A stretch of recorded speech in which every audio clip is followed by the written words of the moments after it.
오늘 저희가 여러분과 함께 살펴볼 자료들은요, 바로 레딧에 대한 이야기입니다. 최근에 AI 회사들이 왜 이렇게 레딧에 관심을 갖는지, 또 뭐랄까 20년이나 된 이 커뮤니티가 어떻게 돈을 벌고 있는지, 또 사용자들은 무슨 생각을 하는지, 이런 다양한 글과 분석들을 좀 모아봤어요. 네, 흥미로운 주제죠. 사실 좀 그렇지 않나요? 구글이나 오픈 AI 같은 거대 AI 기업들이 갑자기 왜 이 오래된 온라인 커뮤니티 데이터에 그렇게 목을 매는 걸까요? 이게 레딧이나 또 거기서 활동하는 여러분 같은 사용자들에게는 어떤 의미가 있을지 한번 좀 제대로 파헤쳐보죠.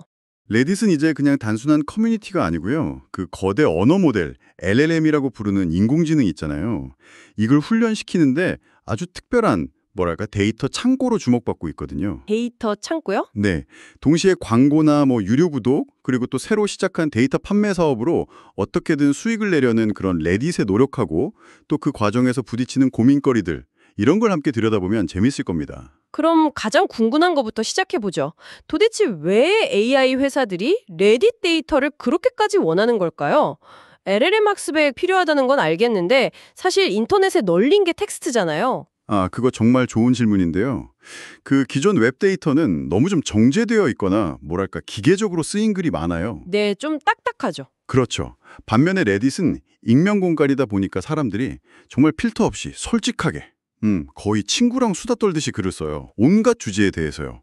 바로 이런 자연스럽고 일상적인 대화 데이터가 AI가 진짜 사람처럼 말하게 만드는데 아주 중요한 재료가 되는 거죠.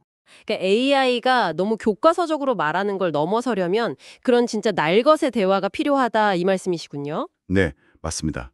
게다가 레딧에는 그 유명한 업보트, 다운보트 시스템도 있잖아요. 이게 그냥 좋아요 누르는 거랑은 또 다르다고 들었어요. 네, 핵심을 딱 짚으셨네요. 사용자들이 직접 어떤 글이 더 유용하고 설득력 있는지 아니면 그냥 재밌는지를 투표로 가려내는 시스템이잖아요. 네네. 이게 AI 학습에는 정말 유용해요.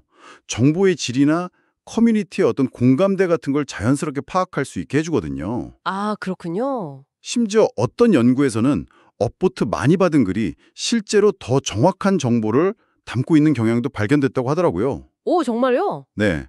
바로 이런 점 때문에 구글이 연간 6천만 달러, 우리 돈으로 하면 한 800억 정도 될까요? 그 정도를 내고 계약했다. 이런 이야기가 나오는 거고요.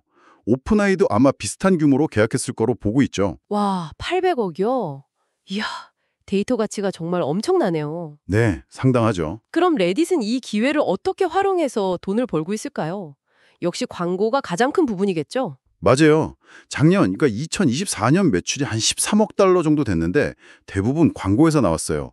그리고 올해 2025년 1분기 광고 매출도 작년 같은 기간보다 61%나 늘었으니까 성장세는 아주 가파르다고 봐야죠. 근데 재밌는 건 사용자들은 레딧 광고가 좀 엉뚱하다, 타겟팅이 잘 안 맞는다는 불만도 꽤 있다는 점이에요. 근데 전혀 관련 없는 광고가 뗀다거나 그런 거죠. 그렇군요. 그럼 광고 말고는요, 듣기로는 20년 만에 처음으로 흑자를 냈다고 하던데 광고만으로는 아닐 것 같아요. 네, 맞아요. 그 월 5.95달러짜리 레딧 프리미엄 구독 서비스도 있고요. 또 사용자들이 좋은 글에 보상하는 레딧 골든 같은 시스템도 있죠. 네. 하지만 결정적으로 흑자 전환, 그러니까 2025년 1분기에 미국 회계 기준 2,620만 달러 순이익을 냈는데 여기에 크게 기여한 건 역시 데이터 판매 사업이에요. 아, 역시 데이터 판매군요. 네, 아직 매출에서 차지하는 비중은 작지만 이게 이익률이 아주 높거든요. 작년 3월에 IPO, 기업 공개하고 나서 이런 재무적인 성과가 나타나기 시작했고 사용자 수도 정말 크게 늘고 있어요. 올해 1분기 보니까 하루 활성 사용자가 1억 명이 넘었는데 이게 1년 전보다 30% 이상 늘어난 수치예요. 정말 중요한 변화의 시기를 맞고 있네요, 레딧이. 하지만 자료들을 쭉 보니까 마냥 장밋빛 전망만 있는 건 아닌 것 같더라고요. 예를 들어서 데이터의 질 문제. 이건 어떻게 보세요? 솔직한 만큼 가짜뉴스나 혐오 발언 같은 문제도 심각할 수 있잖아요. 정확합니다. 그게 익명성의 양날의 검이죠. 특히 레딧 사용자가 좀 젊은 남성층에 편중된 경향이 있거든요. 아, 그런가요? 네. 그래서 여기서 나오는 데이터로만 학습한 AI가 좀 편향된 시각을 갖게 될 위험성, 이건 정말 큰 문제입니다. 그렇겠네요. 그리고 레딧 운영 방식 자체의 불안정성, 이것도 지적되던데요. 그러니까 한 7만 5천 명이나 되는 자원봉사 운영자들, 모더레이터라고 하죠. 이분들이 사실상 무급으로 일하고 있다면서요? 네, 맞아요. 이분들 없으면 레딧이 제대로 돌아가기 힘들 텐데 만약에 이분들이 보상을 요구하거나 뭐 활동을 멈추거나 하면 어떻게 되는 걸까요? 그야말로 레딧이 아킬레스건이라고 할 수 있죠.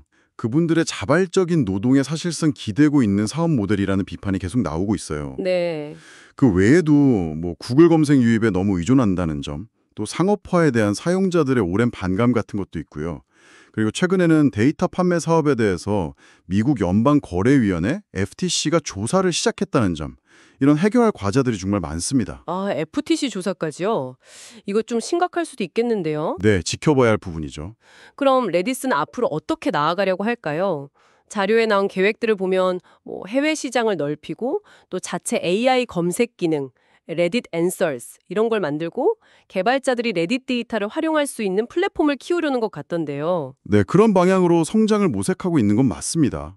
관건은 역시 그 AI 데이터 판매가 계속해서 황금알을 낳는 거위가 될 수 있을지, 그리고 또 돈을 벌면서도 레딧의 핵심 자산인 커뮤니티 사용자들과의 관계를 어떻게 잘 유지해 나갈 수 있을지, 바로 이 점일 겁니다. 어쩌면 뭐 레딧이 직접 LLM 개발에 뛰어들 가능성도 전혀 없지는 않고요. 와, 정말 흥미로운 이야기네요. 20년 된 온라인 커뮤니티가 AI라는 이 거대한 기술 변화 앞에서 어떻게 보면 기회를 잡고 또 동시에 위기를 맞고 있는지 아주 생생하게 보여주는 사례 같아요. 네, 그렇죠. 마지막으로 이런 질문을 한번 던져보고 싶어요. 레딧의 가장 큰 매력이라고 하는 그 진정성, 그리고 활발한 커뮤니티 문화, 이게 과연 돈을 벌어야 한다는 이런 상업화 압력 속에서 계속 지켜질 수 있을까요? 어려운 질문이네요. 그리고 만약에 언젠가 AI가 레딧 특유의 그 솔직하고 가끔은 거침없는 대화 스타일을 완벽하게 따라할 수 있게 된다면 그때 가서 레딧 데이터의 가치는 또 어떻게 될까요? 여전히 지금처럼 높을까요? 와, 정말 깊이 생각해 볼 만한 질문인 것 같습니다. 오늘 레딧에 대한 저희의 심층 분석은 여기까지입니다. 다음에 더 흥미로운 이야기로 찾아뵙겠습니다.